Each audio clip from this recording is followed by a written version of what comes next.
Nah, kenapa kemudian tempat-tempat ini yang dipilih secara spesifik di dalam aksi tersebut?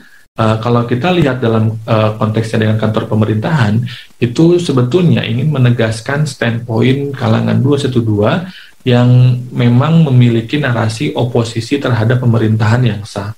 Dan narasi oposisi ini memang familiar, memang lazim ditemukan pada kalangan populis. Kebetulan memang populismenya menggunakan Islam, maka kemudian populisme yang muncul adalah populisme Islam, sehingga ketika ada oposisi terhadap pemerintahan, terhadap negara, yang dimunculkan adalah kesan bahwa seolah-olah sistem pemerintahan Indonesia, bahwa ideologi Pancasila ini belum cukup Islami sehingga butuh diislamisasi. Assalamualaikum warahmatullahi wabarakatuh. Ketemu lagi teman-teman di podcast Ren, podcast yang ngobrolin kajian keislaman yang kontekstual dan kontemporer. Di part terakhir, part ketiga dari telaah terkait aksi bela Islam 212, kita akan mencoba nge-unboxing atau membuka, melihat kira-kira apa sih makna simbolis dari pemilihan tempat untuk lokasi aksi bela Islam mulai dari tahun 2016 hingga 2019. Dan dalam proses itu saya kemudian mengerucutkan bahwa ternyata dari segi lokasi, aksi bela Islam 212 ini secara umum terbagi ke dalam 4 lokasi. Yang pertama adalah yang sifatnya kantor pemerintahan, yang kedua adalah Masjid Istiqlal, ketiga adalah institusi penegak hukum, dan yang terakhir adalah ruang publik. Ketika berbicara soal kantor pemerintahan, ada beberapa tempat yang disasar. Pertama, Balai Kota DKI Jakarta, kemudian Istana Presiden, kemudian Kemenko Polhukam, kemudian DPR RI, dan Kemendagri. Sedangkan dalam konteks institusi penegak hukum, itu ada Bareskrim Polri dan Mahkamah Agung yang menjadi sasaran. Kalau Masjid Istiqlal sudah jelas memang masjid.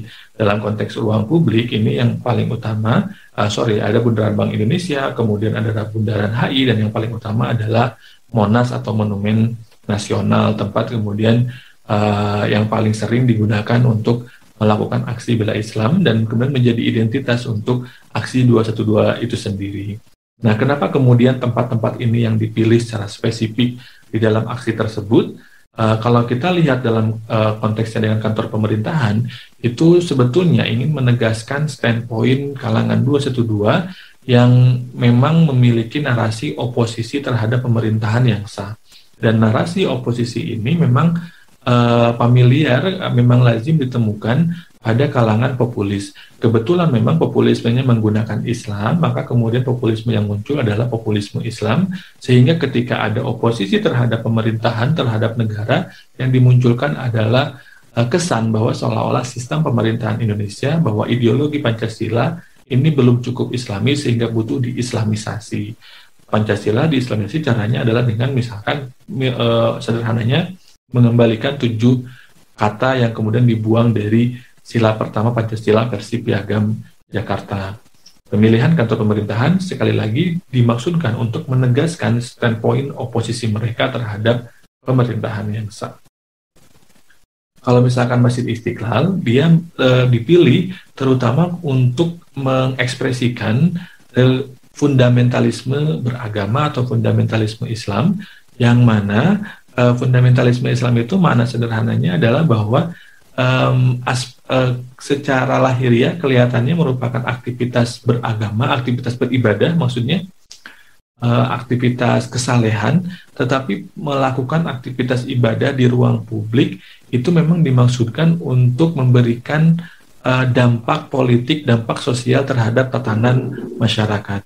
Jadi kalau misalkan ibadah biasanya ke dalam proses rekonstruksi ke dalam, gitu ya, perbaikan diri sendiri ke dalam.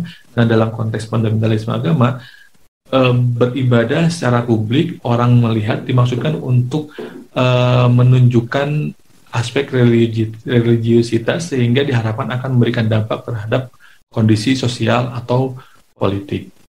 Nah, kalau kita lihat bahasa agama, bahasa ibadah, bahasa zikir akbar, tabligh akbar, sholat berjamaah bersama, sholat Jum'ah bersama, dan seterusnya, itu menjadi bahasa yang sangat kental dalam aksi 212. Dan dalam perspektif fundamentalisme agama, aksi tersebut dalam satu hal memang melambangkan religiusitas atau kesolehan, tapi di dalam aspek yang lain itu memperlihatkan bahwa ada penekanan terhadap aspek politik yang itu tadi berhubungan dengan oposisi mereka terhadap sistem pemerintahan yang mereka anggap kurang islami, sehingga butuh diislamisasi dan mereka menunjukkan caranya untuk lebih islami di ruang publik gitu, melalui pemilihan Masjid Istiqlal.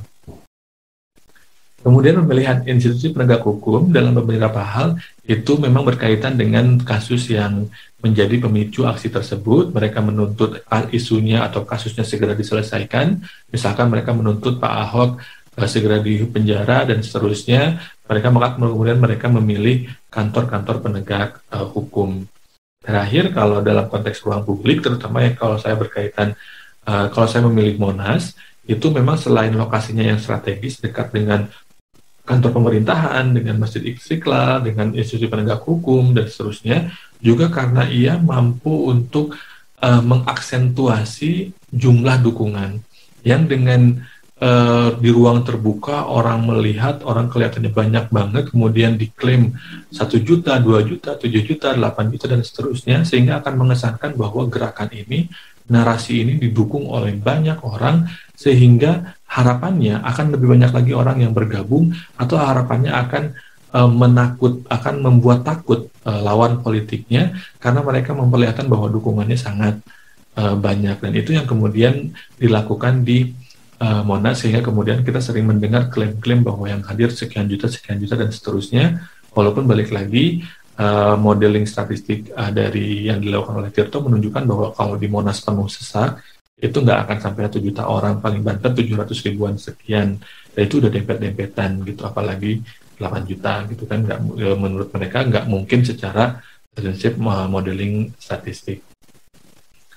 Oke, itu saja mungkin part terakhir dari Aksi Bela Islam 212. Mudah-mudahan bisa memberikan gambaran yang lebih jelas kepada teman-teman yang tertarik terhadap isu ini sebagai isu yang sangat penting dalam Indonesia modern pasca reformasi, dan bagaimana dinamika Islam versus negara versus nasionalis, Islamisme versus nasionalisme, dan seterusnya ini menjadi bahan yang ternyata belum selesai di dalam diri kita, di dalam konstruk masyarakat kita, sehingga mesti menjadi isu yang terus menarik untuk dikaji, untuk dikelola. Terima kasih, semoga ada manfaatnya. Assalamualaikum warahmatullahi wabarakatuh.